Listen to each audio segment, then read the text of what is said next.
والصلاة والسلام على رسول الله صلى الله عليه وسلم وعلى آله وصحابته والتابعين لهم بإحسان إلى يوم الدين. معاشر المسلمين، أوصي نفسي وأوصيكم بتقوى الله عز وجل. يقول الله تبارك وتعالى: يا أيها الذين آمنوا اتقوا الله حق تقاته ولا تموتن إلا وأنتم مسلمون. وقال نبينا محمد صلى الله عليه وسلم: اتق الله حيثما كنت وأتبع السيئة الحسنة تمحها وخالق الناس بخلق حسن. أما بعد، فإن أصدق الحديث كتاب الله، وخير الهدي هدى محمد صلى الله عليه وسلم، وشر الأمور محدثاتها، وكل محدثة بدعة، وكل بدعة ضلالة، وكل ضلالة في النار. وقال بانقلبا ينزمنا: السلام عليكم ورحمة الله وبركاته. ووجتبا الله سبحانه وتعالى rubeerera atendewa n'amatendo nga marungi era nga majjuvu. Musaba Allah sokusaasirako n'emirembe gy'olubeerera ku mubaka we Muhammadin sallallahu alayhi wa sallam. Okutya Allah buvunaanyizibwa bwa buli muntu ssekinnoomu. Ekyo Allah subhanahu wa ta'ala kyakulagira era kyandagira, kyeyalagira abaatukulembera naffe abaliwo n'abo abanajja oluvannyuma lwaffe. Allah akiragira buli muntu yenna, ate n'akiragira abakkiriza, abamukkiriza mu ngeri ey'enjawulo. Omubaka sallallahu alayhi wa sallam atukubiriza n'atulagira okutya Allah subhanahu wa ta'ala,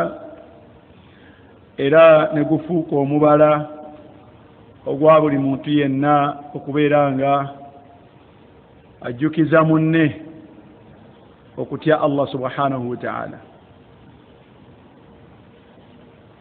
Baganda bange,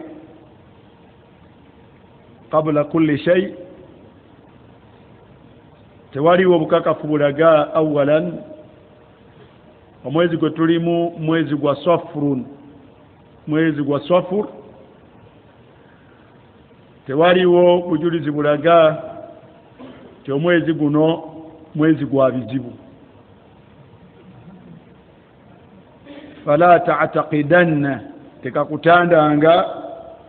n'oba n'enzikiriza efaanagana bwetyo. Oyinza n'okubanga ogiwulidde nno na ku muwali, naye omwezi guno tewaliwo bukakafu bulaga ti mwezi gwa biki, mwezi gwa bizibu. Ebigambo ebyo tebiriiko mutwe na magulu, kale temubikiririzaamu wadde okubigoberera. Wasalu llaha min fadlih, era olubeerera mu kiseera kyonna musabe Allah subhanahu wa ta'ala obulungi bwe, era ajja kububawa mu buli kiseera waaba ayagalidde, era woba osaanira okubeera ng'oweebwa obulungi obwo. Tetulinayo omwezi gwe tugamba nti ogwo mwezi masha Allah, mwezi gwaki, gwa bizibu, ate guli mwezi gwa bifaanagana bwe biti. Wabula al ayyam la tadurru wala tanfa', annafi'u waddarru huwa Allah. Al ayyam, ennaku tezikosa ate tezikola zitya, ate tezigasa. Wabula addarru wannafi'u huwa man? Huwa Allah. Asalawo obulungi okutuuka ku muntu n'obuzibu okutuuka ku muntu si mulala, yani ya Allah subhanahu wa ta'ala. Al-amru athani, naku z'omwezi olwaleero ziri mwezi zibadde 12 olwaleero. ekitegeeza ekiro kye tulimu nnaku z'omwezi ziri 13 omwezi ogwa Safuru. Omubaka sallallahu alayhi wa sallam musajja yamujjira n'amubuuza amulagirireyo omulimu nga bw'aba agwekutteko ow'ekitiibwa Allah subhanahu wa ta'ala ajja kumuyingiza ejjana. Omubaka n'amugamba nti alayka bisawm la mithla lahu, weekwate kusiiba, tewaliyo omulimu mulungi gusinzirwako kuyingira jjana gufaanagana kukola kutya, gufaanagana kusiiba. Omubaka yatuyikubiriza sallallahu alayhi wa sallam okubeera nga mu buli mwezi tusiibamu ennaku 3 mu hadithi enyumizibwa basahaba bana omuli Anas, omuli Abu Huraira, omuli Hudhaifa n'abalala bagamba nti omubaka sallallahu alayhi wa sallam yatulamira buli omu nga yeeyogerako nti yannaamira ebintu 3 n'agamba nti sigenda kubireka mpaka lwendifa. Yagamba okusiiba ennaku 3 buli mwezi, okusiiba ennaku 3 mu mmeka buli mwezi, gezaako nnyo okulaba nga buli mwezi ogw'obusiraamu nga teguweddeeko okujjako ng'osiibyemu atilisi ennaku mmeka, ennaku 3. Omubaka yagamba nti ekyo siyaamu dahar, omuntu bw'asiiba ennaku 3 mu buli mwezi abeera nga asiibye omwaka mulamba, kubanga buli lunaku lumu lukiikirira ennaku mmeka, ennaku 10. Kati oli bw'asiiba ennaku 3 kitegeeza abanga asiibye omwezi mulamba. Bw'akikola buli mwezi bw'atyo mwana wattu kyava abeera nga asiibye omwaka muki, omwaka mulamba. Omubaka n'atukubiriza okubeera nga tusiiba ennaku enjeru nga nazo ze 13, 14 ne 15. Omuntu asobola okubeera nga azaawudde n'abeera nga 15, 13, 14, 15 azisiiba lwazo, ate naziri n'azisiiba lwaki, nazo n'azisiiba lwazo, naye ate bw'obigatta wamu era n'obeera nga gwe ennaku ze 3 ozisiibye mu nnaku ki, mu nnaku njeru, fabiha wa ni'ma, fabiha wa ni'ma, oba otuukirizza. Noga nti nze ennaku zange 3 eza buli mwezi njazisiibanga ku lunaku olw'13, olw'14, n'olw'10 n'olw'15. Ate naye omubaka sallallahu alaihi wasallam olumu yasiibanga Mande esooka mu mwezi, n'asiiba olw'okuna oluddako mu mwezi, n'asiiba olw'Emmande oluddako, n'abeera nga abaliriza bw'atyo. Ala kulli hal ennaku 3 mu mwezi zisiibibwa mu ngeri ezaaki, mu ngeri ez'enjawulo, tezeeyawulidde kuzisiiba ku nnaku nki, ku nnaku njeru. Wabula abaazisiibidde mu nnaku enjeru faqad jamaa baina alhusnayain, aba agasse wakati w'obulungi obumeka, wakati w'obulungi obubiri, saate n'abeera azisiibidde mu zitali nnaku ezo enjeru, era naye aba akoze buki, aba akoze bulungi. Almuhimu ekisinga okubeera ekirungi we mwezi obutaggwako okujjako ng'osiibyemu atlist ennaku mmeka, atlist ennaku 3. Haadha ekyo bw'oba yagadde okwongera okigaziwamu mu kitabo ekiyitibwa Salatul Mu'min ekya Sa'id bin Wahab al-Qahtani, mwana wattu yaleeta obujulizi bungi obulambika engeri ennaku ezo 3 bwe zisiibibwamu. Olabanga entono naye nungi.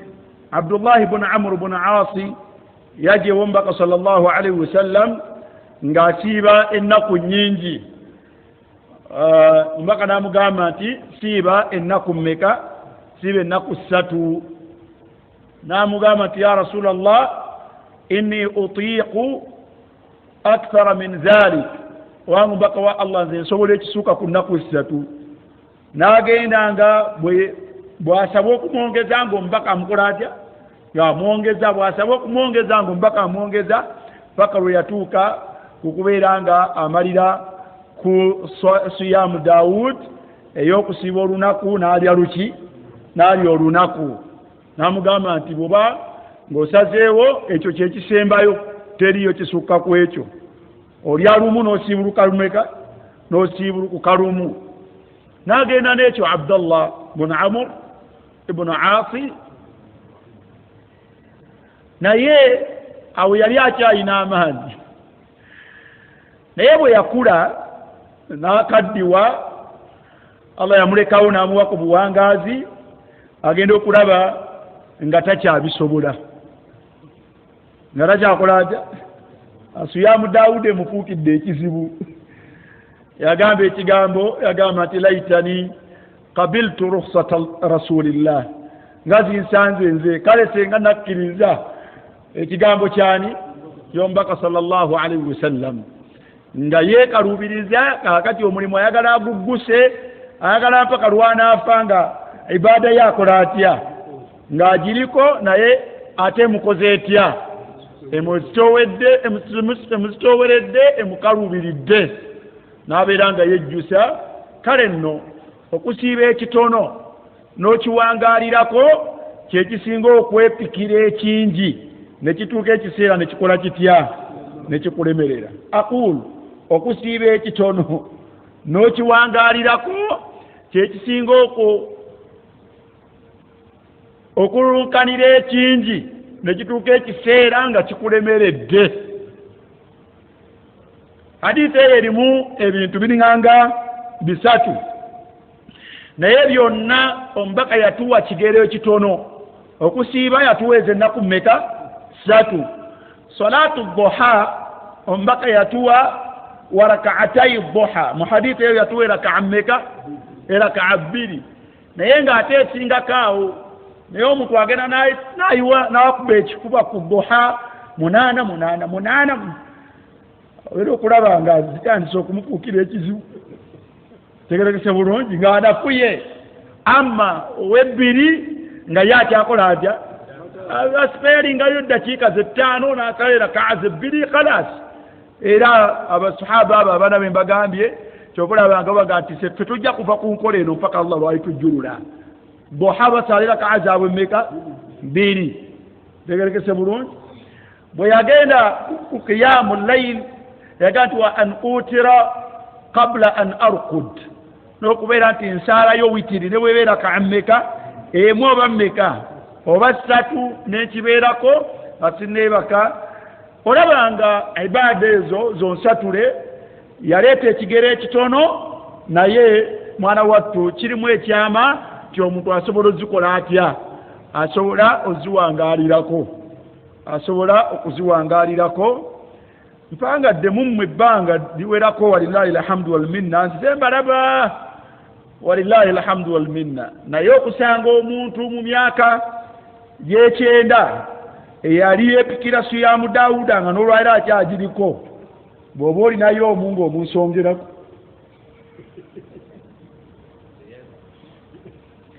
ng'oba omuyinayo omu kuba bino tumaze emyaka ng'abawali mbabikola batya nga babisomesa era abantu kati kakati awo nzawo wendi naye bw'oba omanyiye yakitandika mu 9 agisiraaji nga n'olwaleero akyakiriko ng'omunsongerako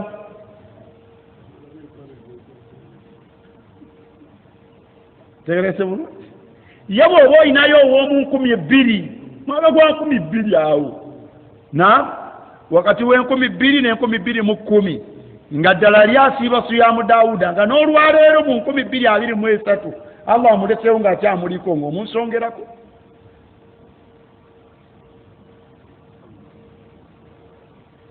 fahimtu kadhalika ne salatu duha bwete bwefaanagana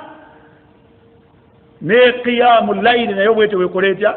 bwefaanagana amma abantu abasaala ekigero ekiki ekitono basobola okukikola ki basobola okukiwangaalirako bannange Allah subhanahu wa ta'ala atumanyi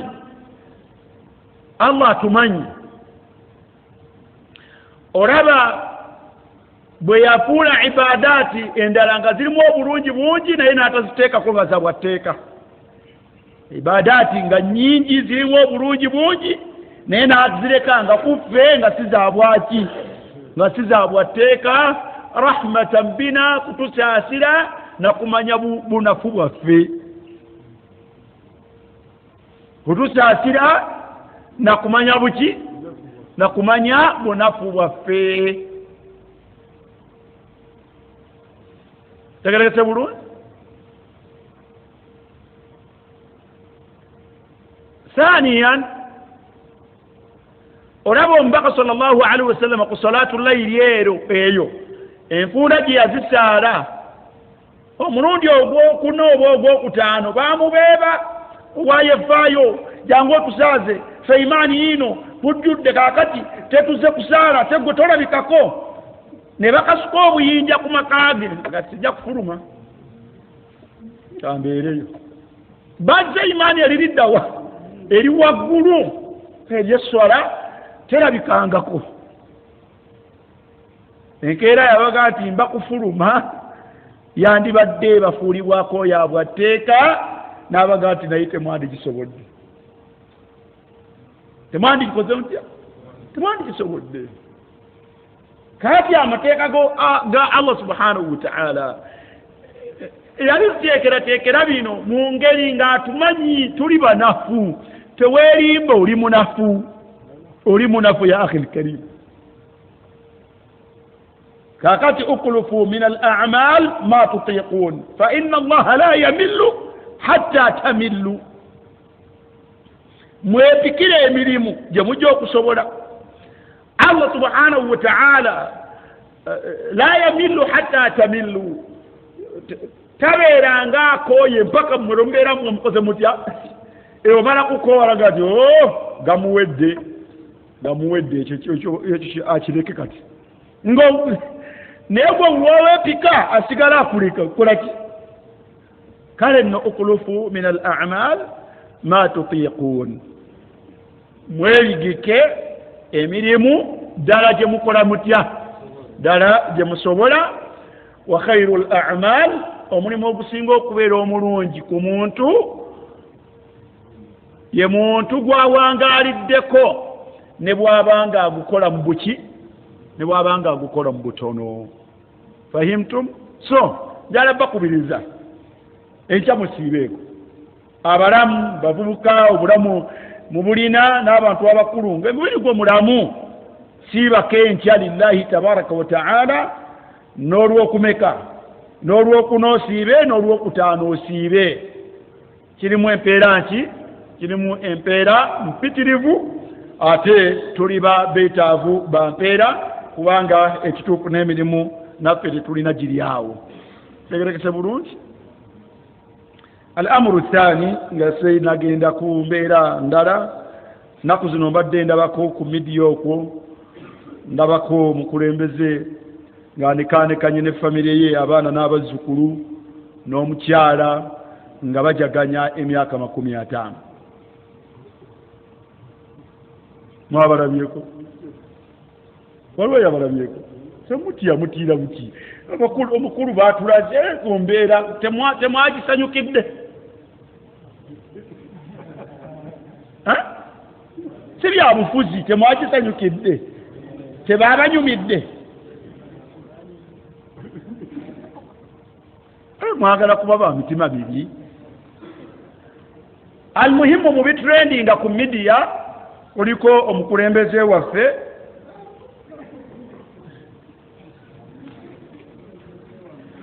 kaswirwa abadde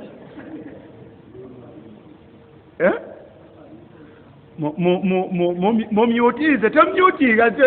tewaliwo obuzibu ala kulli hal omukulembeze yabadde ajaganya ne famire ye okubeera nga bawezezza mu bufumbo emyaka 40 mu myaka 50 nze kyenalabye era nga bali mu ssanyu lingi ddala era naffe tetulina kututagaliza kubeera muki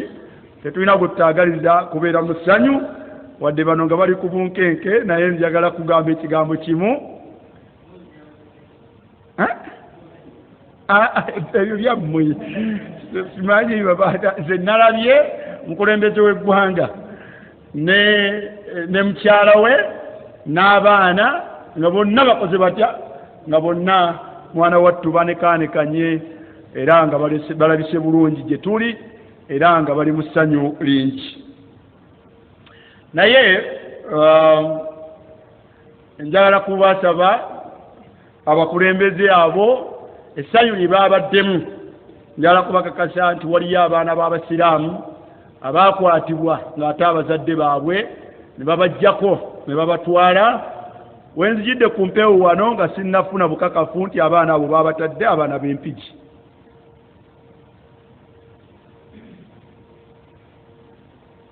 Ssanyu liba ddungi omuntu okubeera n'abaana be ne famire ye. Kiwaaki kiwa omuntu essanyu. Naye abatukulembera nga nammwe bwe mulaba muyina essanyu ne muliraga abantu, abaana b'abantu b'abasiraamu abaagibwa mu Qur'ani sukuulu, amasomero abiri ag'empigi ne batwalibwa, abazadde baabwe nabo n'abaana abo gye bali n'abazadde gye baasigala beegomba essanyu lifaanaganako bwe lityo.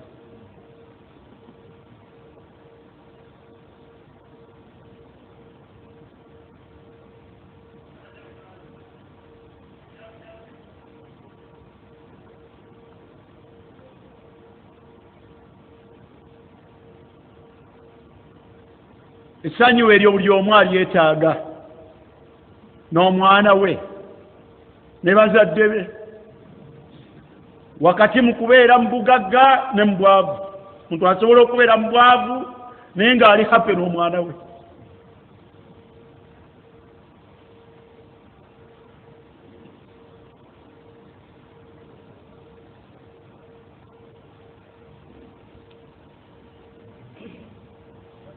Tusaba mukulembeze w'eggwanga essanyu eryo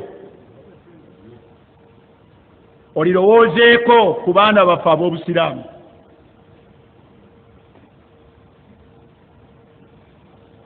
Tetusaba kirala wabula tubasaba kubajjayo gye baaterekerwa.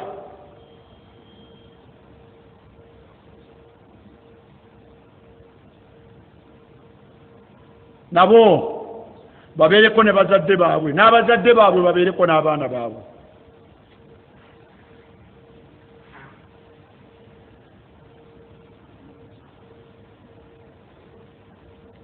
Kale kiyinza okuba nga tekinnasoboka, naye at least kale mbateekeko mu bifo abantu basobola okubalabirako nti abaana baabwe bali wano.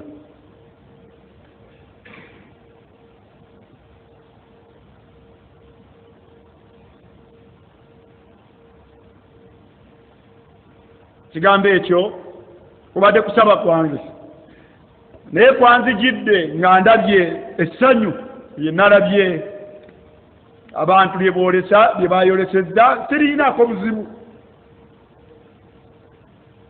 Naye baga nti oba ffe abakulemberwa ato ffe eryaffe ddyo lirowoozebbwako ddi?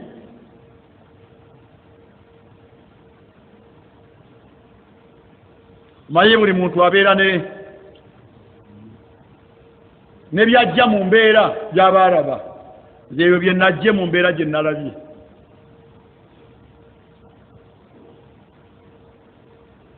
Olunaku lwe nali empigi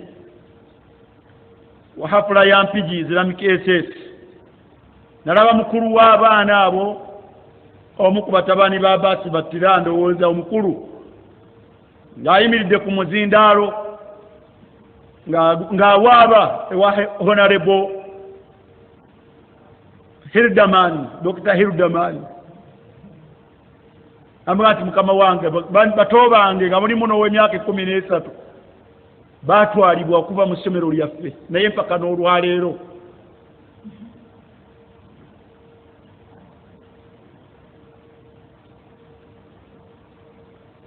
kwemulugunya kwe ng'akutuusa eri abo abatuula mu lukiiko lw'eggwanga, oba oli awo baboogerereko. Naye bwe baba abatadde alina information eyo yajja gituwa, naye nze wezijidde wano mu dalusu eno nga information eyo sinagikola ntya nagifuna ate wakati sinza kwerabira kubebaza ye owa salafu namuŋona salafu ye Abdul Shakuru ye bamuta era namulabyeko ku Friday walillahi alhamdu wal minna naye n'abalala bakyaliyo ate ono mukulu kubali kubanga bali ba myaka ja primary ate ono yabadde wa senior 6 naye ono ye tubebaza mwebale kubeera nti ye mwamutadde era nasallallahu alaihi wa sallam.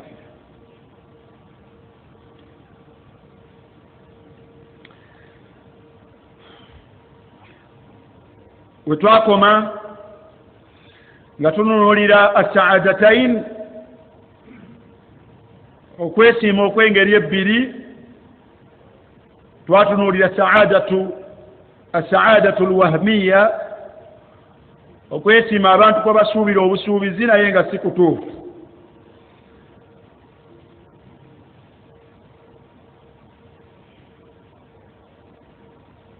ebintu bisatu abantu babisuubira nti biri mu kwesiima naye nga si kituufu, si bye birimu okwesiima okuli awo. Kwesiima kwabyo kwa munguuba kwakiyita mu lujja kwa kaseera katono nnyo. Okusooka abantu balowooza nti omuntu ka Allah kamugaggawaza n'akuŋŋaanya ensimbi mpitirivu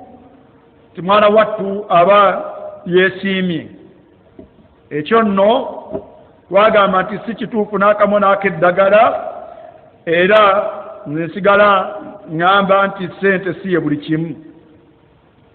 Twatunulira hadithi y'omubaka sallallahu alaihi wasallam gye yatulaga nti abantu ba miteeko ena bwe baagabana ensi twalabamu abantu abalina ensimbi nga Allah subhanahu wa ta'ala tiyakubawa kumanya nga bakola mu nsimbi zaabwe byonna bye basanze. Omubaka sallallahu alaihi wasallam yagamba nti abo be bantu abasinga okuba obubi mu nsi muno. Fahada bi akhbathi almanazil, be basinga okubeera mu ttuluba ebbi. So sente baganda bange nungi naye si buli sente nti nungi. Ogwo omusomo twagusomesezzaako emabegaawo katono, naye si buli sente nti nungi. Waliyo sente ng'omuntu tasaana na kuba nazo. Waliyo sente ng'omuntu tosaana na kuba nazo. Toziinaako na bwetaavu, toziinaako bwetaavu, tozeetaaga. Si sente wabula mutawaana myerere. Nga si sente wadde nga gwolaba bupapula naye nga si nki. Ezo nga si sente. Nga si sente omuntu tabeera nazo. Twala ekyokulabirako omuntu alina sente enzibe. Ezo si sente ya akhil karim. Omuntu taba na sente enzibe. Ozitwalawa. Tezisinza Allah ate tezikozesebwa bulamu bwa muntu. Sente ngobbi enzibe tesinzebwa na yani na Allah subhanahu wa ta'ala. Buli ibada gy'ogikolamu kiba kyonoono ky'oyongerako. Ne bwe guba muzikiti nga gw'ozimbyemu oba oyongedde kyonoono. Sente ya riba ya interest si sente. Eyo si sente. Tesinzibwa nayo Allah ate teyiribwamu kyakulya, ate teyambalibwamu kyambalo, ate tezimbibwamu nnyumba n'oweebaka. Sente omuntu z'akoze obwamalaaya oli bw'amaze omuwendako n'akwatayo sente n'agimuwa, eyo si sente. Teriibwa ate tekolebwamu ibaada, teyambalibwamu, terabirira muzadde, ezo si sente. Wabula bw'ogifuna buli ky'ogikolamu oba oyongera musango ku muki, oyongera musango ku musango. Si sente ezo. Shiitum am abaitum, ezo si sente. Ate nga njatiikirivu nnyo mu ggwanga lyaffe, mu bantu mu nsi mpitirivu.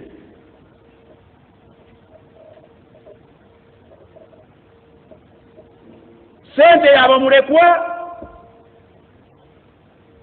n'obaba batonga benkanawa nga gwogirina ku apa handi n'ogikozesa byonna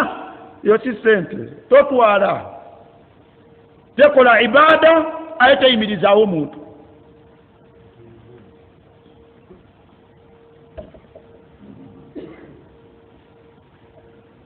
waliwo obusente ennaku zino obwatiikiridde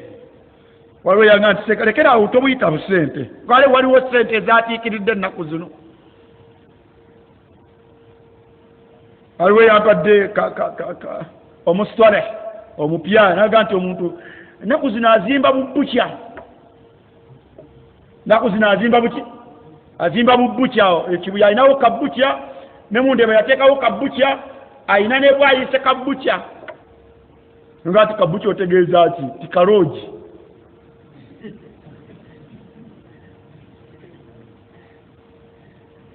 kibuga muno mulimu eŋŋombo y'okutemesa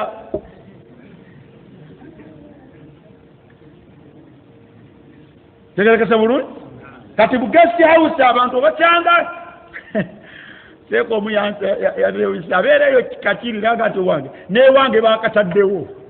baliawo guest house okanga kati kakiri bagesti baawo ukasangawo kaba kasanzire weewuunya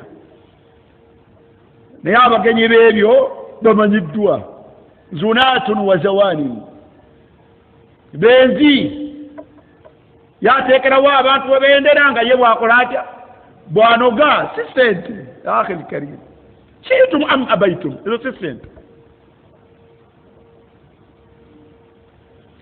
kale nno emaali ezo zemulaba nasalu llah alafu walafiya bantu bangi ezo zebalina ate ne babostingira okwo n'olabanga beekudde ab'ekitalo emaali waliyo n'emaali endala naye tekutwalanga amwalu alladhina la yarjuna liqaa allah emaali ezo ziri mu bantu abatakkiriza allah subhanahu wa ta'ala alladhina yukazibuna biayati llah abalimbisa amateeka ga allah subhanahu wa ta'ala wa amwalu lfujjar abantu abalimbisa amateeka ga allah abantu abatakkiriza allah subhanahu wa ta'ala allah yumdiduhum bi amwalin wa banin allah abaggulirawo n'abawa sente n'abawa obugagga naye allah yatugaana okubeera nga sente zaabwe tuzitwala ng'ekintu la tujibuka amwaluhum la tujibuka amwaluhum allah mu suratu tauba yagaa nti fala tujibuka amwaluhum tozabanga ng'ensonga emaali gyembamba wadde alladhina la yuminuna billah abatakkiriza allah sente yaabwe gyolaba ne bweba emuvuluujako etya si nsonga n'abaana baabwe si nsonga kabeere n'abameka kubanga zirimu ekyama munda allah aga nti innama yuridu llahu liyuazibahum biha fi lhayati dduniya allah ayagala zibafuulira kibonerezo mu nsi abatwalirize bw'atyo watazhaka anfusuhum wahum kafirun ayagala abatwalirize batuuke okufa nga tebamukkiriza allah subhanahu wa ta'ala abasonseke mu kyoto bawulire obukaawu bwakyo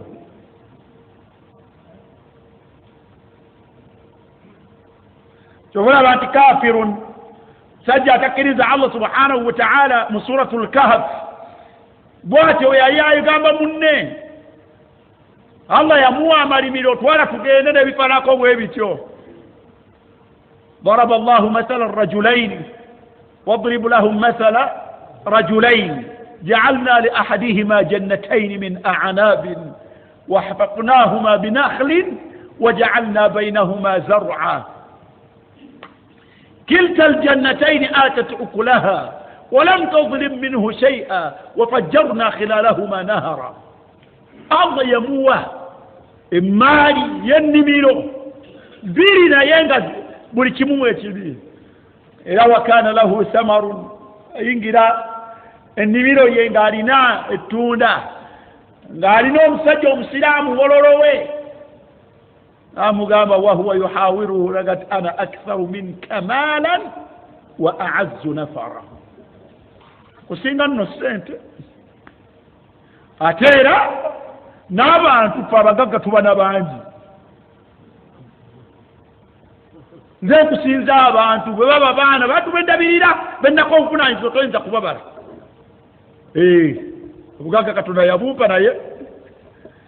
Allah yagaa ti wadakhala jannatahu wa huwa zalimun linafsihi lengera bwayingira mu nnimiro Allah gyamuwadde naye wakati mu kweryazaamanya mulyazaamanya ebigambo ebimuvaamu qaala la azunnu an tabida hadhihi abada bagamba nti bino nga biggwawo bitya lengera obukafiiri wama azunnu saata qaima aga nti naye byemugamba nti waliyo enkomerero nze sibikkiriza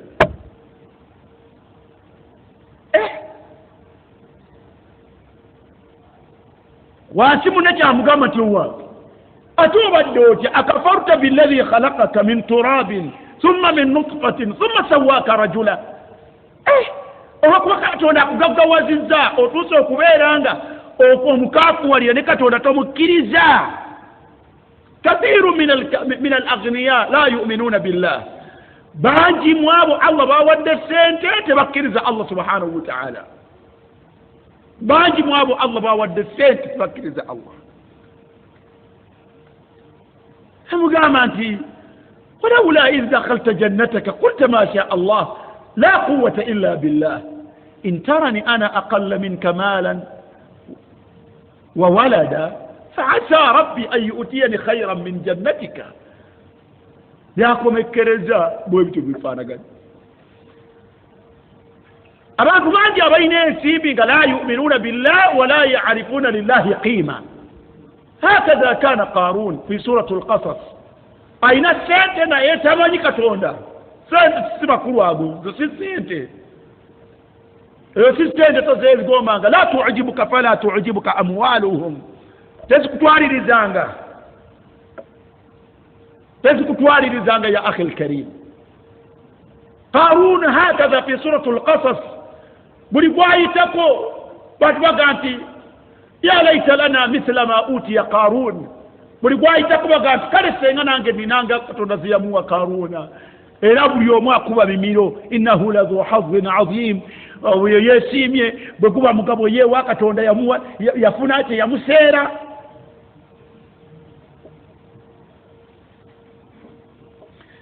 naye abayinako okumanya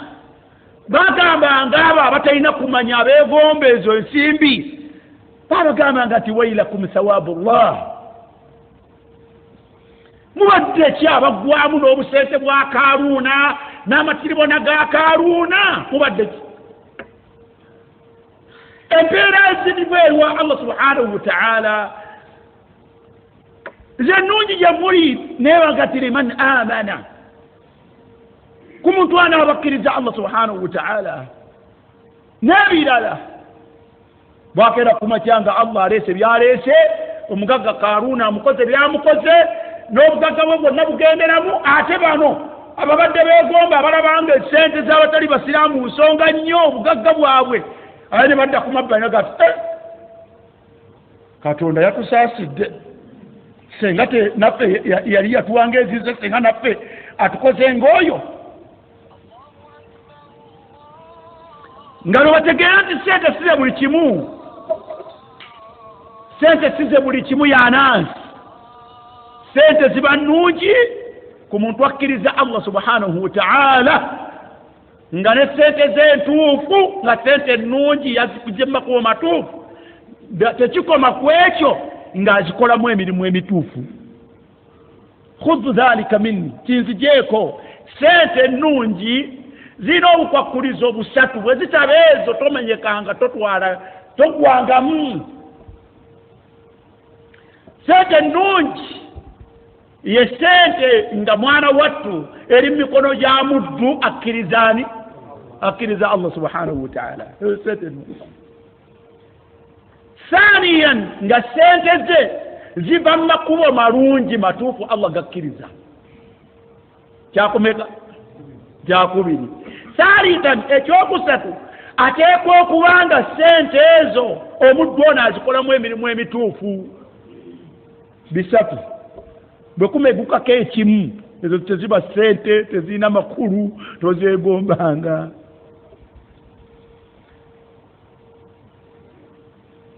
Singa ssente azirina si musiraamu kirekaawo kirabe bulabi genda mu maaso n'okukola ebibyo zirekaawo zirina ensonga zaazo ndala.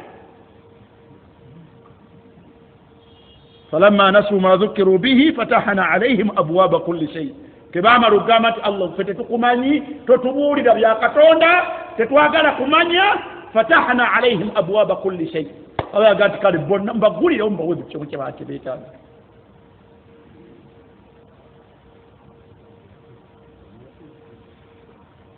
Bonna yali agenda bagulira buli yenna atakkiriza Allah yali agenda mugulirawo naye yasevinga ffe butakaafuwala. Yo aya ngisoma ebbanga lyonna walawula an yakuna annaasu ummatan wahida laja'alna liman yakfuru birrahman libuyutihim suqufan min fidda wa ma'arija 'alayha yadhharun ولبيوتهم أبوابا وسررا عليها يتكئون وزخرفا وإن كل ذلك لما متاع الحياة الدنيا والآخرة عند ربك للمتقين.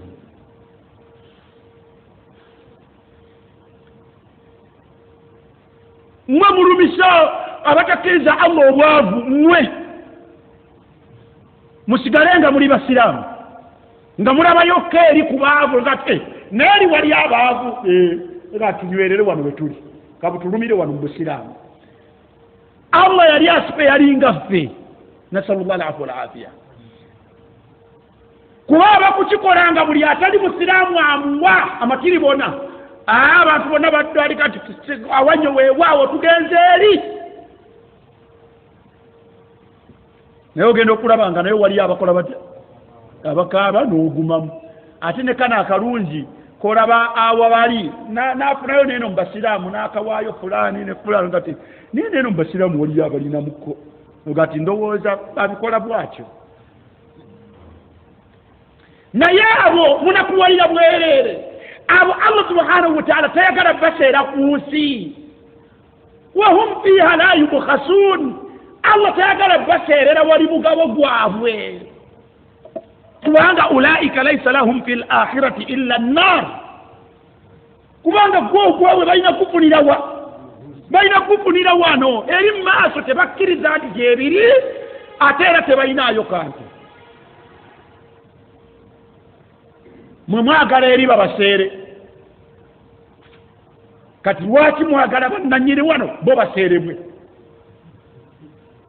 mubaleke bafune musera mubaleke bayoole omuntu awangala emyaka z'ensanvu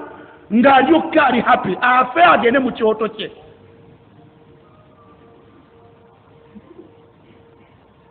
Fahimtu?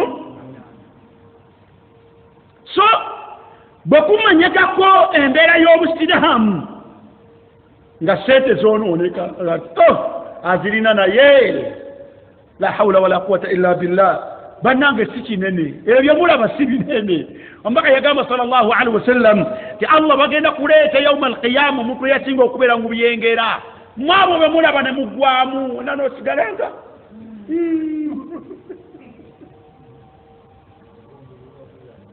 nosigalawo nga ebibuuzo bingi. Omubaka yagamba nti yukuta bi an'umi rajulin bagenda kuleeta omuntu yasinga okubeera n'ebyengera mu duniya. Omubaka yagamba nti fayughmasu fi nnaari tarfata ayn. Allah agamba nti mumunyikeko mu muliro olutemya lw'eriiso bamugjeyo bamuleete mu maaso ga Allah mubuuze nti ya abdi muddu wange hal ra'ayta ni'matan qat walabako kalungi. Omuddu oyo agenda kulayira Allah n'ebitiibwa bye amugamba nti wa izzatika wa jalalika mukama wange n'ekitiibwa kyo n'okusukkuluma kwo nze nga akalungi nakasangawo nga talabanga kalungi.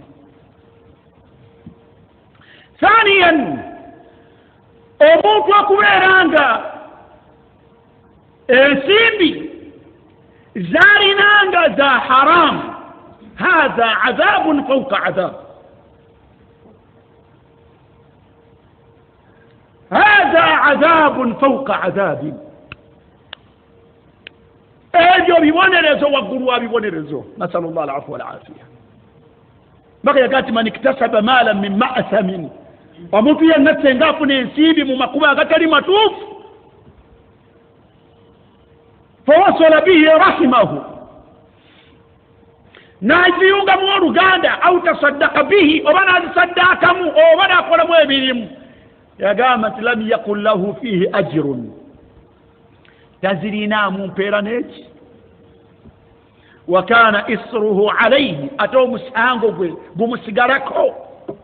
wansi mu riwaya bwe zijja zikkirira mu sahihu targhibu wa tarhib yagamba nti jumia dhalika kullu byonna bigenda kukuŋŋaanyizibwanga byonoono fakudhifa bihi fi nnar allah amusonseke nabyo muliro sente tali ntuufu teyegombebwa teba sente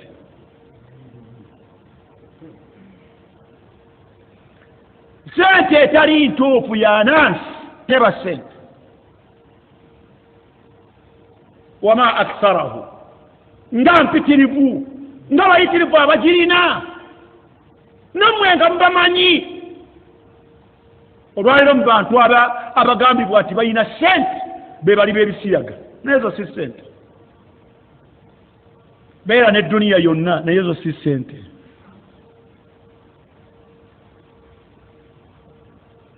beera ne duniya yonna nayezo si siki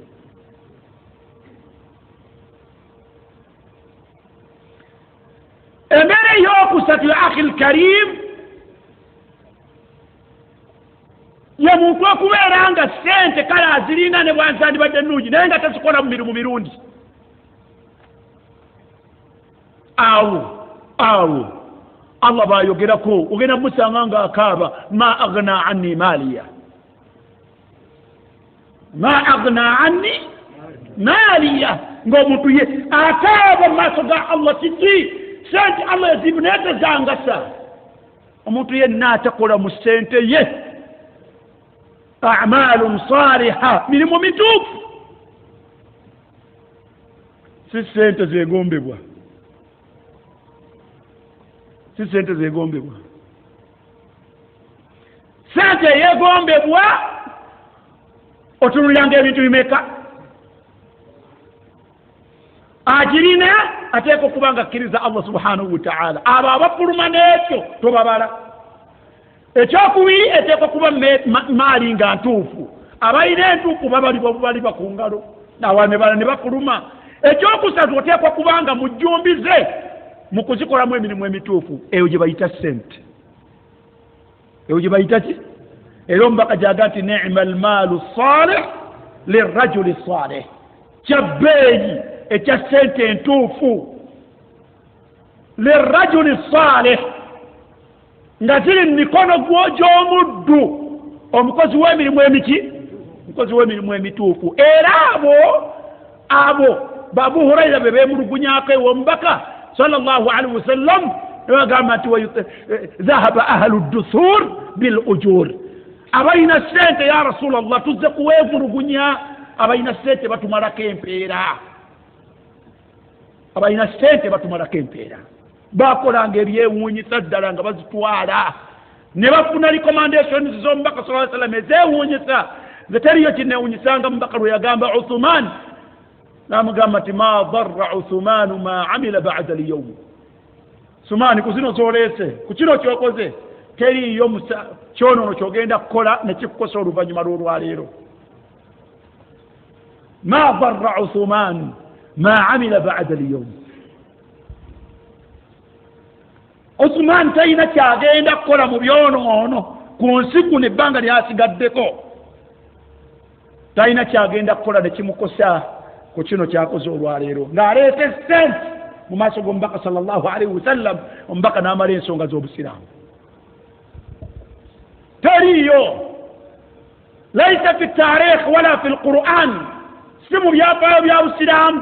si mu quran nga allah oba omubaka ng'awaana sente ez'omuntu eziri awo fi aidi lkuffar la fi aidi lfujjar la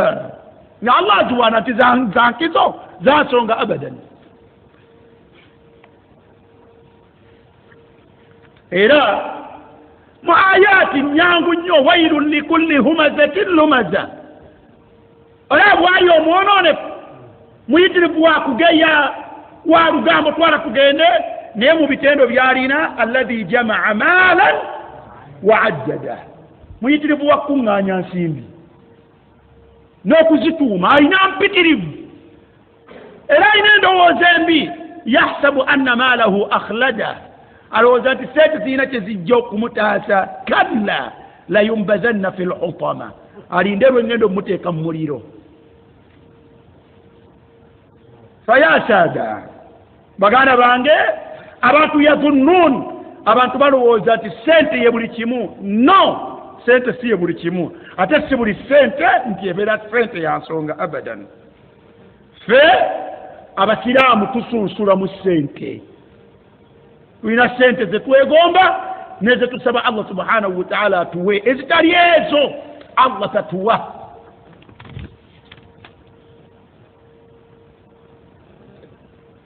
saada thani abantu balowooza nti eddembe n'okweyagala nebbeeyi n'omuntu okubeera successful kuli fil manasib mu bitiibwa wa hayhat mwalimu agamba nti wa ba'du nnas abamu ku bantu ya'taqidu anna sa'adata fil mansab kati bwenfuna ekitiibwa oba ekyaki nga lowooza nti ajja kuba afunye okubeera nti ewe ebbeeyi mu nsi fabihi yamlik atandika okubeera nga yafuga wala yumlak teri yamufuga wayahkum wala yuhkam yalamula teri yamulamula wayamur wayanha yalagira yaziiza fahuwa said assayidu almutaa ye mukulu agondebwa n'omusanga wayabudhulu fi sabili dhalika kulla shay n'omusanga nga okutuuka ku ekyo ng'akoze buli kimu wakad yakhsiru fi sabili dhalika kulla shay ayinza okuteekamu buli kimu ate n'akumekereza nga tabifunye naye thumma maadha bw'ofuna ekitiibwa kale okifunyemu emyaka thumma maadha mwalimu wabuuza nti oluvannyuma lw'ekitiibwa kiki ekiddirira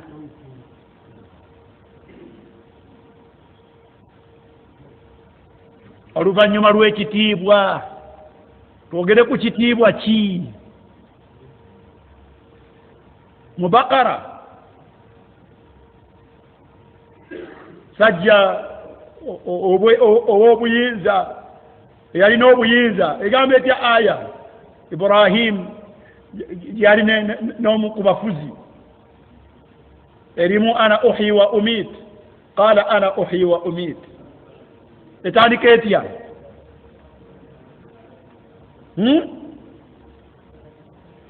mwanguye tulabe alam tara ila alladhi hajja ibrahima fi rabbih tolaba oyo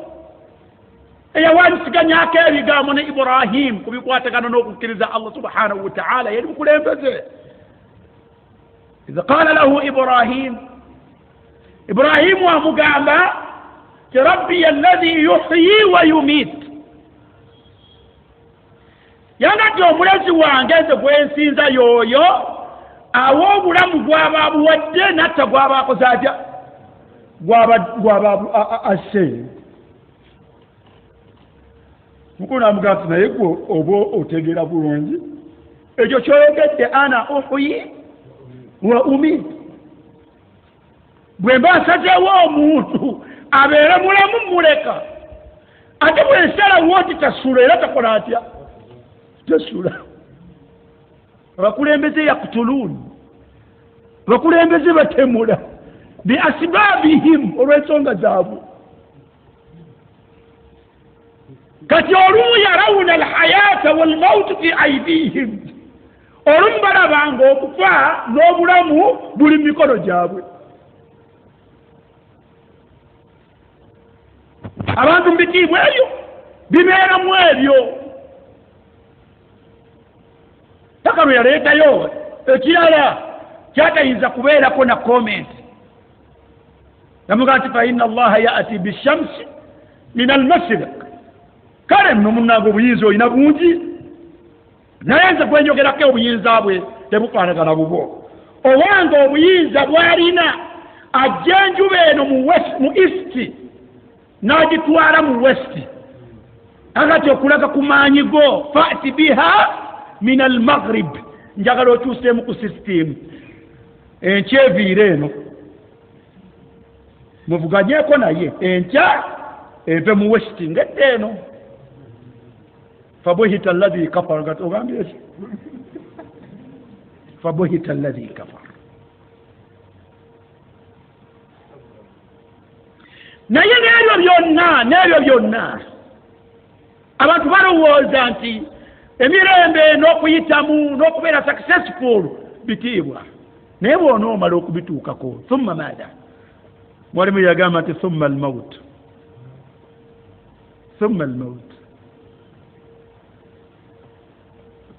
ate ne kabula almaut era obeera mu kweranyiikirira ekifo kino bakinzijamu enkya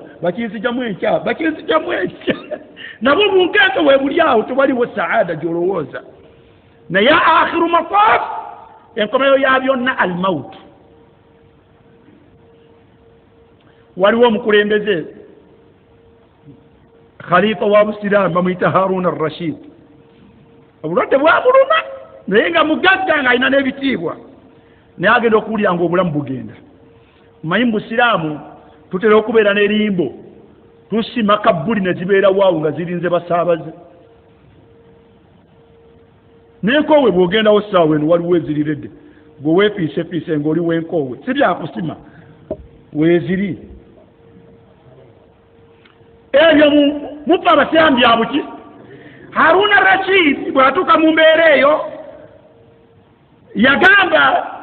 abamuliko yaga nti ihmuluni ila qabri anzur ilayhi yaga nti muntwaleko ku kabbuli yange ngitunuleko ne bamusitula omukulu ne bamutwala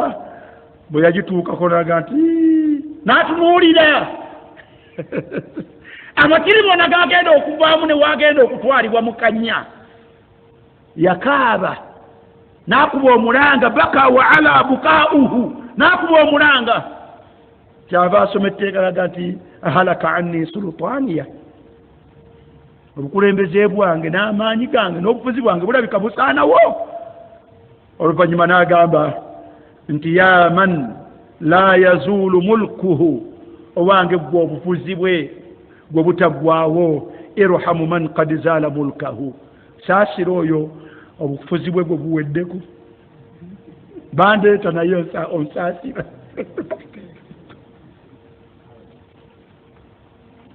ya man la yazuulu mulkuhu owange gwe alina obufuzi n'obukulembeze obutavaawo bandeeta mbadde mukulembeze naye saasira oyo obubwe gwe buweddeko sikyalina bandeeta obulamu bugenda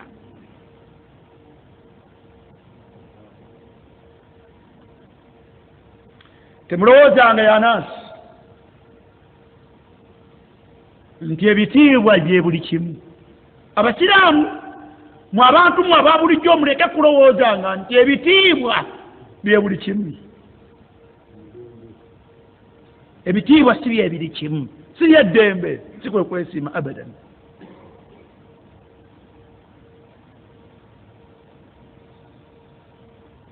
omukwayiza n'okwegomba byalaba mu matiri bonandika weegombamu naawe okubeera n'abasirikale nga bwina babodegaadi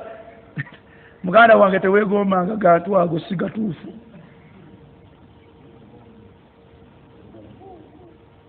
teweegombanga bugombe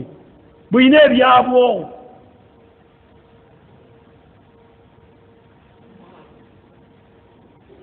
namba 3 wa akhiran ashuhura ettutumu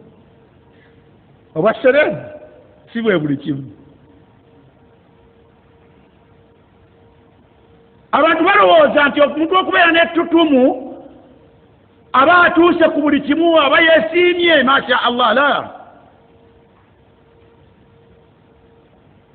qala ba'du salaf abamu ku balongoofu abatukulembera bagamba nti man ahabba shuhura la yuflihu abadan omuntu yenna ayagala okwatiikirira tayinza kutuuka mu maaso ga allah nga yeesiimye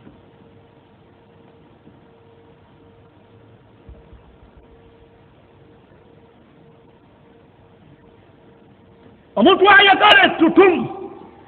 kizibuwala okutuuka mu maaso ga Allah subhanahu wa ta'ala ng'alimu abo bagenda okuwona omuliro gwa Allah. nasalullah alafu walafiya.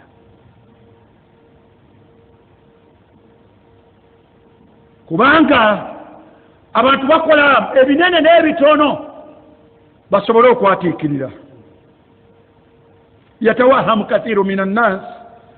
bangi mu bantu balowooza beerimba anna saadatahum fi shuhratihim, tewafuna ettutumu olwo beesiimye. wayabdulu fi sabili dhalika kulla shay hatta sharafuhu wa irdih, omuntu asobola n'okwonoona ekitiibwa kye n'ensaaze olw'okwatiikirira. erinnya bwe kulema okukola mu bulungi likole mu bubi. olwaleero omuwala yeeyambula bweyambuzi n'alaga obwereere bw'ensi yonna n'afuna ettutumu. bwe bwe mwabuuza nakanka kayaani naye olowooza babuuza muki? n'abalala hakaza. olwaleero waliwo abatulaninga mwana wa muntu, mwana wa muntu yayogerwako kusimuza muzimu kutte mu ngalo. obadde balowoleza ati atakoze ekinene yeyambudde tufudde. hatta n'ensa nazo zigenze. watadhunnu dhalik, n'olowooza ati olwo yeesiimye. n'abalala kam bazalu wa kam faalu, bameka abakoze ne bayiwa mu bitagwanye amaanyi gaabwe n'ensimbi zaabwe basobole okwatiikirira. naye nga bibayeemu ensimbi n'amaanyi bibatuusa mu maaso ga Allah subhanahu wa ta'ala ng'agenda babonereza embonereza erimu ulimi.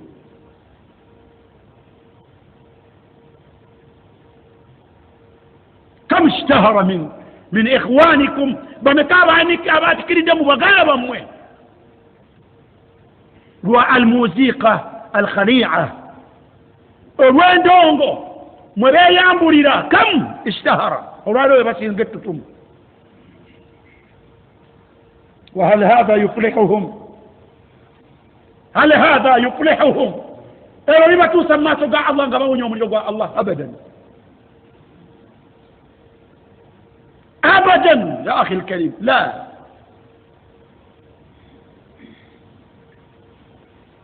ويبيع في وصول الى ذلك كل شيء حتى دينه. اما تبتو كنوكو يويا الدينية ابوه.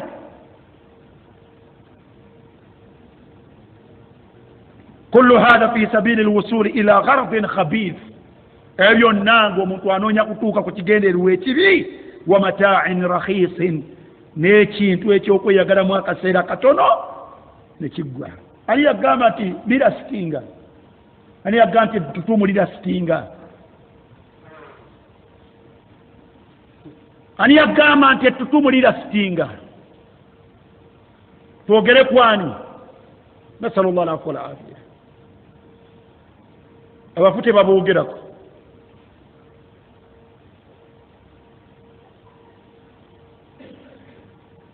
mata'in rakhisin,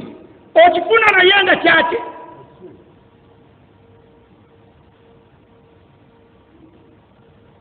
fena abantu bendabyo kuno ku midiya okwo nga bafuuka batutumu, naye ba'da qalilin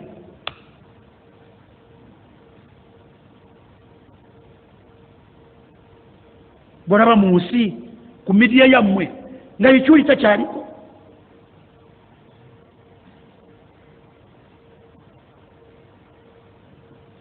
mata'in rakhisin, zino za shuhura.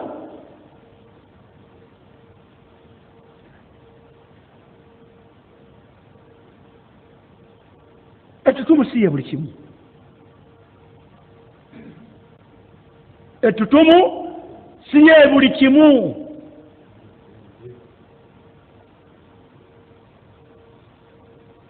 sikwa kwesima kw'omuntu abadan. ebyo abantu bisatu babirowooza nti ye success, naye si bwe kiri.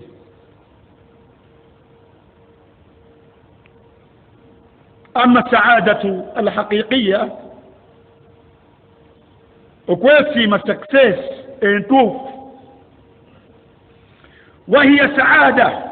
التي يعيش الإنسان بها في ظل إسلامه. هذا أول ما شاء الله. kwekwesi omuntu oyo kwawangala naye nakwo wansi mu kisiikirize ky'eddiini ye y'obusiraamu fi dhilli islaamihi. man la yuminu billah la yuflihu abada wala yas'ad. man la yuminu billah la yas'adu abadan. muntu atakkiriza Allah subhanahu wa ta'ala tagenda kubeera. kwekwesiima okwo omuntu kwawangaaliramu wansi w'obusiraamu bwe wa tahta abaati diinihi, mu kyambalo ky'eddiini ye ayambadde ekyambalo ky'obusiraamu bwe. bw'omutunula bw'oti olaba omusiraamu tajja omusiraamu. hadhihi hiya saada. bw'omutunula bw'oti n'olaba omukyalo omusiraamu, hadhihi hiya saada.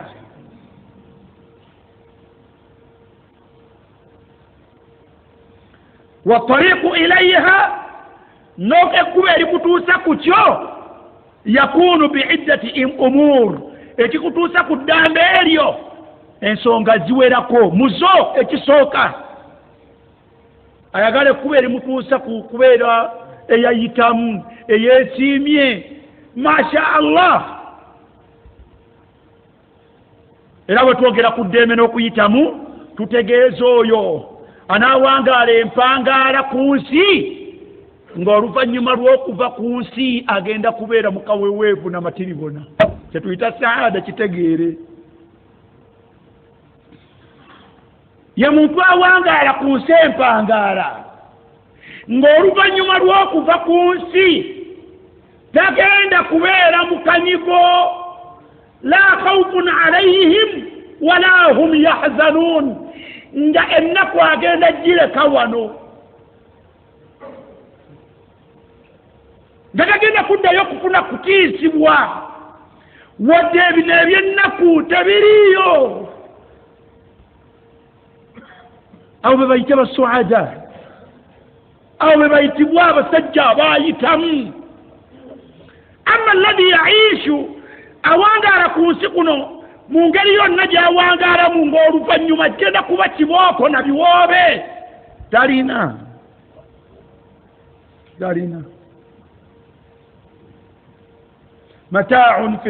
mataa'un qalil thumma ma'waahum jahannam wa bi'sa al-masir. kweyagalamu kwakiyita mu lujja okutona nnyo, oluvannyuma babeere mu jahannam nga budde bubi.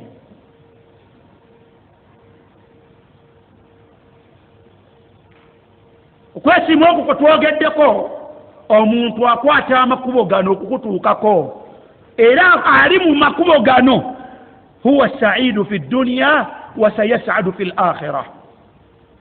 wadde omulaba buwi oyabanga abatategeera naye be baayitamu ojja kukakasa nti baayitamu. ekkuba erisooka al-imaanu wal-amali as-saalih. bintu bibiri: kunyweza na kutereeza kukkiriza Allah na kukola mirimu mituufu. bw'olabanga omuntu nga yuminu billah haqqa al-iman, ngakkiriza Allah mu bwanyiri bw'okumukkiriza wahid. ekyokubiri wa ya'malu saaliha, ng'akola emirimu emituufu. fa'lam anna hadha ar-rajul, manya nti omusajja oyo, manya nti omukyalo oyo saidun au saida. wa idha ra'aita dhalika ala nafsika, bw'okyerabangako weebalengako mu abo oba olyawo bukataligirya weesiimye. bintu bimeka? bibiri: al-imaanu wal-amalu maadha as-saalih.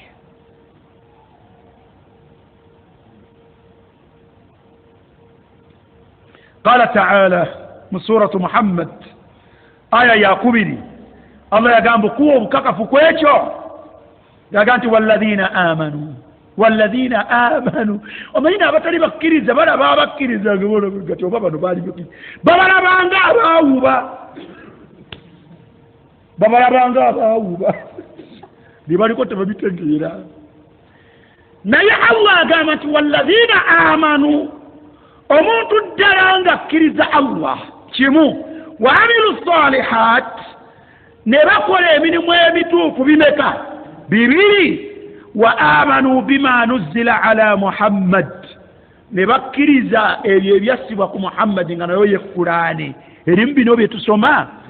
wa huwa alhaqqu min rabbihim nga ate ebyo ebyassibwa ku Muhammad mazima ddala okuva eri ani Allah yagamba nti kaffara anhum sayi'atihim Allah abasonyiwa era wakubasonyiwa ensobi zaabwe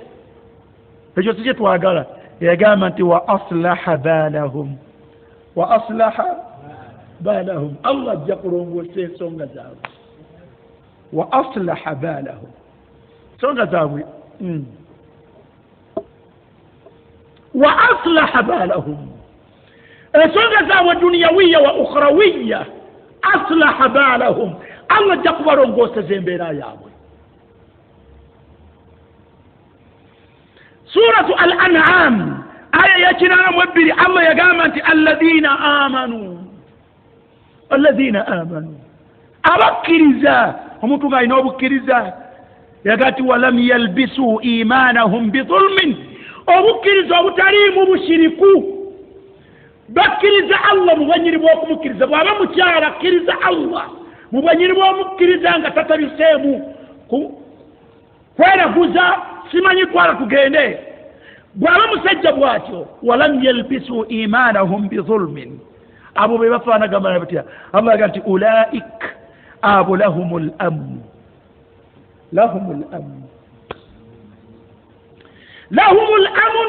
bimaana aminun bakubeera mulembe abantu bobanabeerera mu bunyigo ulaika lahumul amn aminuna min alkhawf tebajja kubeera nambeera egenda kubateeka mu kutya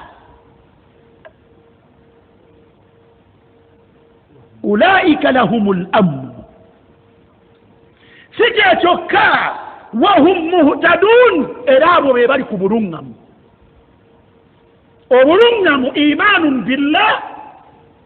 wal amal salih kukkiriza Allah nakola mirimu miki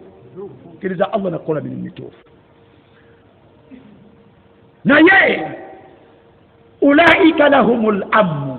awo ebajja okuba n'emirembe abo be bali seefu abo be beesiimye abo be bayitamu bwogenda mu suratu Nahl wano ayati yagireeta Allah yagati man amila saliha Quraish omuntu yenna anaakola emirimu emituufu man amila saliha omuntu yenna afuba bw'eranga omuntu afuba okola emirimu emituufu min zakarin bw'abeera abeere musajja au unsa abeere mukyala yagamba nti wahuwa mu'minun ng'akola emirimu emituufu naye nga ddala musiraamu nga ddala mukkiriza Allah oyire eryebbeeyi yagamba nti falanuhyiyannahu hayatan tayyiba nja kuba wangaaza abo obulamu bulungi nja kuba wangaaza obulamu obulungi mu nsi obulamu obulungi mu nsi bwe buluwa tebajja kulumwa tebajja kulakuwala nedda si bye bitegeeza bisange mu hadithi yombaka jaga nti ajaban li amri mu'minin kyewuunyisa embeera y'omuntu nga mukkiriza yeewuunyisa lwaki inna amrahu kullahu khayr embeera ze ensonga ze zonna olubeerera nnungi omukkiriza akola emirimu emituufu tayinaayo mbeera mbi inna amrahu kullahu lahu khayr buli kyolaba Allah amuteekako mu nsi muno kibeera kirungi gyali ombaka yaga nti walaysa dhalika illa limuminin kikwatinge tembeera eyo tefunibwa okujjako omuki omukkiriza yekka walaisa dhalika illa limuminin oda mbyogera waggulu nga mulabuzanga okusaala laisa dhalika illa limuminin eddembe n'okwesiima tekulina okujjako omuki yagamba nti lwaki embeera ze zonna mukkiriza abeera mu bulungi bwereere in asabahu sarra asobola okufunamu embeera emusanyusa n'afunamu akasente n'azimbayo akayumba n'awasa ku mukyala n'azaala ku mwana n'afunayo akamotoka bw'afunamu akalungi mu nsi muno shakara akeebaza allah fakana khairan lahu nekibeera kirungi gyali kuba buli lwe yeebaza allah akamukuumira n'akamuteeramu baraka osanga amuwadde n'akalungi akaki wa in ta'azzana rabbukum la in shakartum la azidannakum allah bw'atyo bw'abyogera nagati omusiraamu bwanneebaza mwongerera ddala kati bo bwe batyo bwefaanagana allah amuwaayo akalungi n'akeebaza okwebaza ne kufuuka nsonga okumukuumira akalungi ako oba n'okumwongera allah akalungi akalala abakkiriza abo bafuna ebibanyiga ye wa in asabahu darra ate asobola okulwala asobola okwavuwala asobola okulumwa enjala walanabuluwannakum bishaiin min alkhawf allah abakkiriza mu bukkiriza bwabwe abagezesa n'embeera ey'entiisa omwana we bamukutte bamugye mu ssomero ne bamutwala misikiina n'omusanga ng'afunye okutya allah yabitugamba ddala nabuluwannakum bishaiin min alkhawfi oba kuba tutte mukulu ategeera ne bakuteeka mu ntiisa efaanagana bwetyo kati omukkiriza afunirawo mubine min alkhawfi waljui allah asobola okukuwa ku nnaku n'onoonya ekyokulya ne kibula n'osiibako enjala n'olya kimu ne mukazi wo n'abaana bo n'obeera mu kunnyonnyola ewiiki neewera n'omwezi ne guwera ng'obaga nti bannange tufuna zakiki za kimu kibu kimu mukkirize tulya ekyo tujja kulyanga ku 12 awo tugattewo obudde obw'emisana n'ekyeggulu ku makya tunywemu kikyayi kyaffe ekikalumu n'akawunga kaffe akasigaddewo akawungeezi obudde obw'ekiro abaana bafudireyo kyayi banywoyo waljui enjala abantu bagibeeramu wa naqsin min al amwali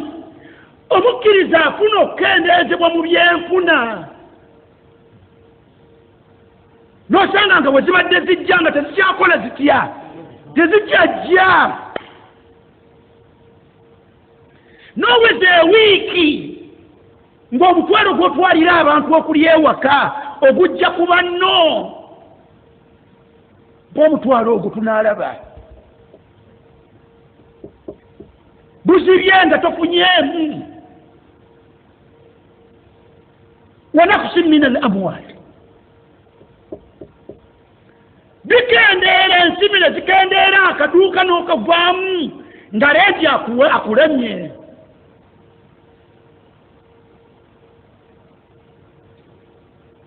allah asobola okudda emabega bwotyo n'oddirira akagenderere n'ogenderera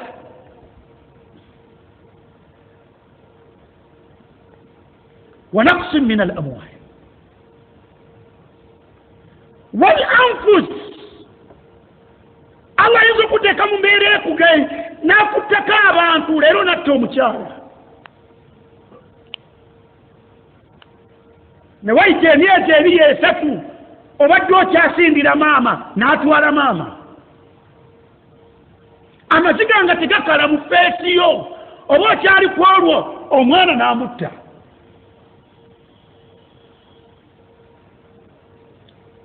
olwaliro ntunuulire omukazi mukulu tuva kuziika eyo ekayunga tabani wabadde imaamu awo ku Grand Corner afudde mukazi mukulu asigadde awo bwati nalabako emabega eyo muganda wange Mustafa Bahiga yayina maama we nga mukadde ng'ensonga ze zonna Mustafa Bahiga yazimala miskini naye Allah yatwala mwana omukazi n'amulekawo mukadde ate mu ntiisa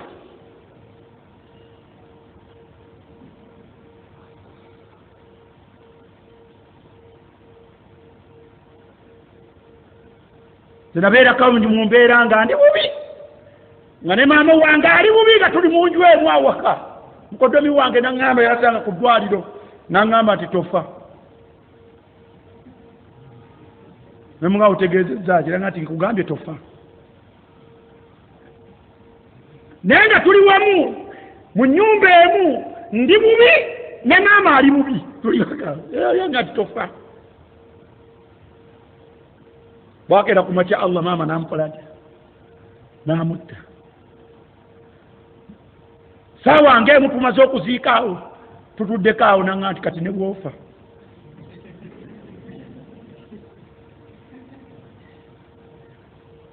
naŋŋa nti luli nali ntegeeza ti oba kufiira mu kiseera ekyo we nakugambira awo Allah bakutugezesa n'akuttira awo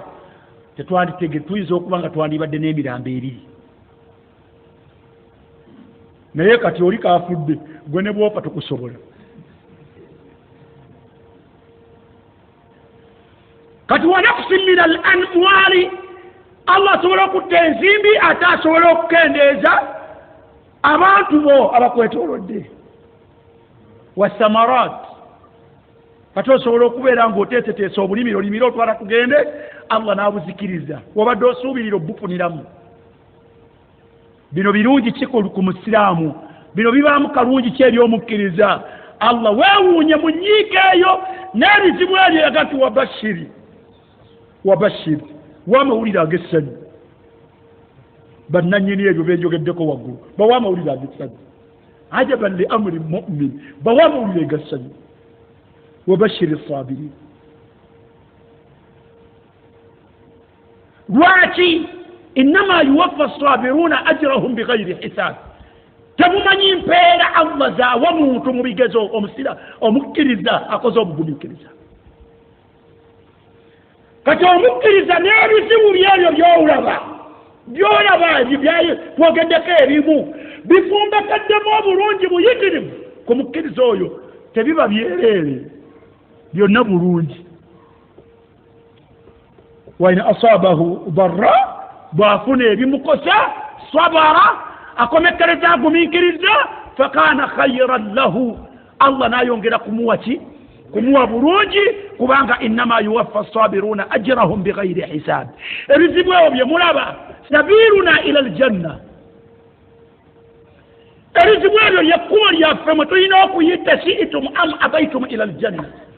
yekkubo mwe tuyita okuyingira ejjana awo Allah waayisa abantu am hasibtum an tadkhulu aljanna mulowooza mutya okuyingira ejjana walamma yaatikum mathalu alladhina khalaw min qablikum mwenda temunnaba kutuusibwako temunnayisibwa mu makubo ge nnayisaamu be nnawajja n'olubereberye lwammwe massatuhum alba'sa nga nabalumya obwavu waddarra nabalumya endwadde wazuruziru nabateekako mu mbeera eyo obutali butebenkevu حتى يقول الرسول والذين آمنوا معه متى نصر الله mpaka nabbi wange lwawulira nga kimususseeko n'atuuka nabbi okubuuza ati naye Allah wakututaasa ddi Allah wakututaasa ddi abuuza nga yaani awo Allah waayisa bayingiza ejjana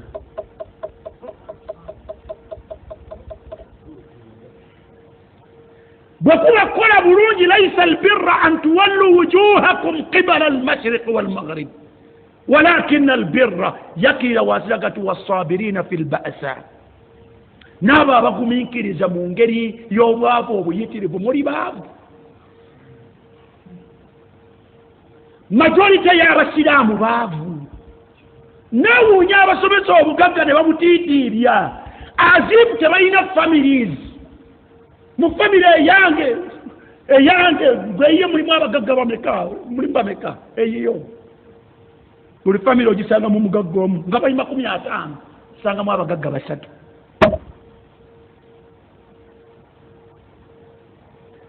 abasiraamu baavu naye obwavu bwabwe basigala beeyimirizaawo mu bwavu bwabwe obwo. Allah atuwa ekituyisaawo mu nsi, basigala bagumiikiriza. waswabirina fi lbaasa, naabo abagumiikiriza nga Allah abagezesezza n'obwavu. wadarra, naabo abagumiikiriza nga Allah abagezesezza n'endwadde. wahiina albaas, naabo abagumiikiriza mu kiseera ky'entalo. Allah agamba nti ulaika alladhina sadaku, abo be baayogera ekigambo la ilaha illa Allah nga bakyogera mu ngeri ey'amazima. wa ulaika humul muttaqun, era abo be batya Allah. ebizibu ebyo si bibi eri abakkiriza. inna idama al ajr min idami al bala, empeera ennene eva mu bunene bwa bizibu. Kyebiri, obunene bw'empeera Allah gy'awa omukkiriza eva mu bunene bwa bigezo. Kyova olaba nga ashaddu nnaasi bala, bannannyini bizibu al anbiya, be bannabbi be basinga ebizibu. Mwe temulina bannabbi balina ebizibu. بردن بسلام ثم الأمثل فالأمثل يبتلى الرجل على حسب دينه. الله قد سابق ورقى زير يبورا الله بليتنا كله فيابو كريزا. فمن كان في دينه صلبا ومبيا نابا منه بقومو ناماني مبكريزا ومبقى يا قامت اشتد بلاؤه يبزيبو بيبيتي ردا. مسجل يجي والنبي صلى الله عليه وسلم نام قالت يا رسول الله إني أحبك. أظن حديث توفو سجل قام النبي إني أحبك يا رسول الله زين كوا قاله. نام قالت انظر إلى ما تقول ويتجلس تمارا قالوا قم كنا بقام ويا كنا بيجي. نام دم نام قالت يا رسول الله سيكو جلسة سيكو لقوم بكا إني أحبك أن كوا قاله. نام قالت انظر إلى ما تقول. نام ويتجلس يو جل. نام قالت يا رسول الله إني أحبك مبقى الله نكواغر. نام قامت بوشيبانغا بوشوغر بوشيري فأعد للفقر تجفافا gendo tekere obwavu ekyambalo ekigumu. Ogambye otya onjagala okiddinganya emirundi esatu nti onjagala gendo tekere obwavu obunaku obuyinike ekyambalo nga kigumu. Nambuuza ati lwaki ya Rasulullah? Namugamba nti fa inna alfaqra, mazima obwavu n'obuyinike asra'u ila man yuhibbuni, bweyunira nnyo abanjagala min assairi, okusinga mukoka min a'la aljabal, supiidi kyaleeta okuva ku lusozi waggulu ng'agenda mu kiwonvu ntono okusinga obwavu supiidi gye buleeta eri omuntu ayagala nabbi okwagala okutuufu. Ndowooza mugenda kumwegaana olwaleero. Walaba ku mukoko ng'ava waggulu eyo ng'enkuba etonya bulungi nga yeeyuna ekiwonvu, eyo supiidi ntono. Ku bwavu supiidi gye buleeta eri omuntu ddala ayagala nabbi sallallahu alaihi wasallam bwennyini bw'okumwagala. Ebizibu ebyo bye mulaba ku basiraamu bijja lwakwagala mubaka waabwe.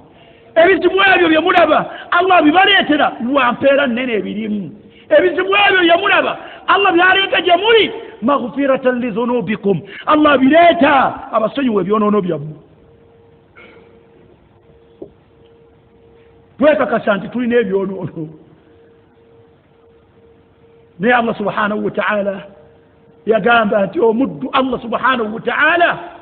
la yazaalu albala, ebitawaana n'ebigezo bisigala ku muddu omukkiriza omusajja n'omukyala hatta yatrukuhu yamshi ala al-ard laysa lahu khati'a, paka Allah lwali muleka ng'atambula ku nsi nga talina kyonoono. Buli lwanyiga bw'ati ng'enaakusangula obwenzi bwe wayenda luli, buli lwanyiga bw'ati ng'asangula obubbi bwe wabba luli, buli lwanyiga bw'ati ng'asangula okugeya kuwageya luli, buli lwanyiga Allah anyiga omukkiriza. Allahu akbar. Bulungi si kibi leka bakunyigeko oba leeta olina gy'otwala byonoona ebyo naawe okakasa obirina si bwe guli ebizibu ebyo birungi ya Jaafari gy'oli kubanga Allah kubako nodda kuba Allah lyakomyawo omuntu ekumuteekamu obwandasitaani n'okumuzzaamu akategeera wa idha masala insanu dur muddu Allah bwamukwasaako ku buzibu daana lijambihi omusangaze wa Allah bwesi ngagalamidde ya rabbi au qa'iman bwayimirirako ya rabbi au qa'idan oba atudde ya rabbi falamma kashafna anhu durrahu marra ka'an lam yad'una ila durrin massa tupaala ddi nga Allah tujja wanyiga kakati kyatukolera walanudhiqannahum min al'adhabi al'adina Allah sura Sajida Allah atukombyako ku buno obubonerezo obukawuwo ku nsi n'atatuleka duna al'adhabi al'akbar nga tatulese tugenda kututwala kutubonerereza ku nkomerero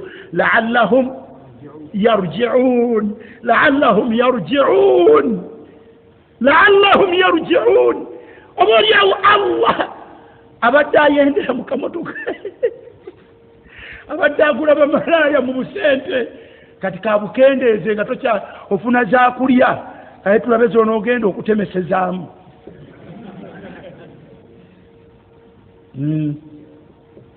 la'allahum yarji'un obojaawo kano tokyazirina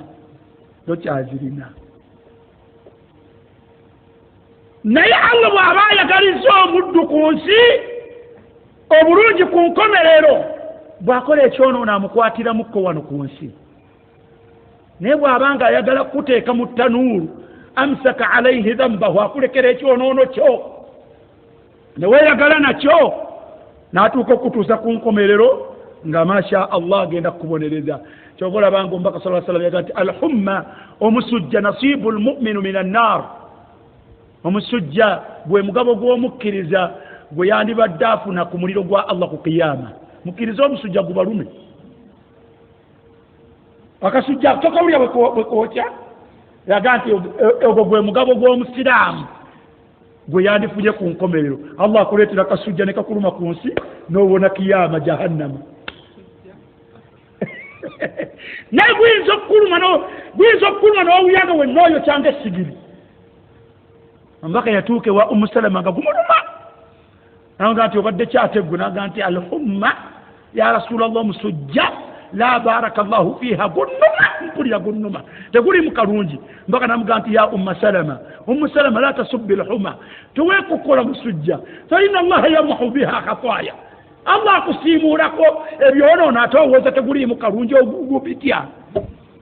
mulungi muyitirivu n'ekisembayo barakallahu fikum olw'obudde ombaka yagamba ebyo ebizibu byolabako abantu rifaatuhum fi ljanna kubasitula mu jjana ntera okubawulira allahumma inna nas'aluka alfirdausa al'ala ogenda tuukayo naki musaba firdausi eya waggulu nga bwe mwakoze eki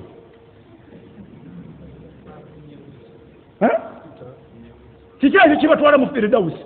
ey'abannabbi ey'ababubakari namwe gye musaba mwakoze eki mwe okutuuka mu firdausi naye bwe munaagisaba ombaka yagamba nti inna al-abda mazima omuddu la yakunu lahu manzilatan inda rabbihi ayinza okuba n'akafo Allah ke yamuteekerateekera mu jjana nayaga nti fala yablughuhu bi'amalin Allah agenda okulaba nga emirimu gy'okola tegikutuusa mu firdausi omanyi pulaani bbi ogimanyi yaga nti fala yazaalu yabtalihi bima yakrahu Allah ajja kukuba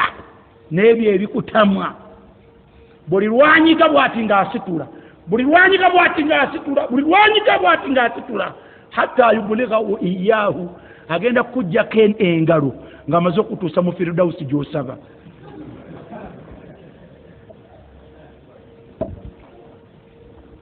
kati ebizibu kubamu rifaatuhum fil janna kubasitula madaala mu jjana si kibi mukkirize eshida zibakube Allah yabiteekerateekera bakkiriza sabiiluna ekkubo lyabakkiriza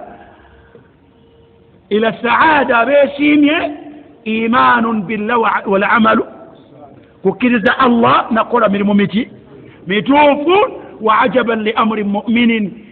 kyewuunyisa embeera y'omukkiriza embeera ye yonna inna amrahu kullahu khayr in asabahu sarra shakara fakana khayran lah wa in asabahu darra sabara fakana khayran lahu walaysa dhalika illa limuminin. hadithi jetwali tumaliriza aya jetwali tumaliriza mu suratu an-nahl aya tena mukaga Allah yagambira man amila salihan min dhakarin aw untha falanuhyiyannahu hayatan tayyibah wa huwa mu'minun falanuhyiyannahu hayatan tayyibah obwo bwe buyitibwa obulamu obulungi obw'omukkiriza obulabye bubeeramu ebisanyusa era alina bwe yeeyisa nabyo bubeeramu ebinakuwaza era omukkiriza alina bwakola atya bwe yeeyisa nabyo bw'atyo Allah yabugamba yabuyita hayatan tayyibah teyakoma ku ekyo yaga nti walanajziyannahum ajrahum bi ahsani ma kanu ya'malun naye ate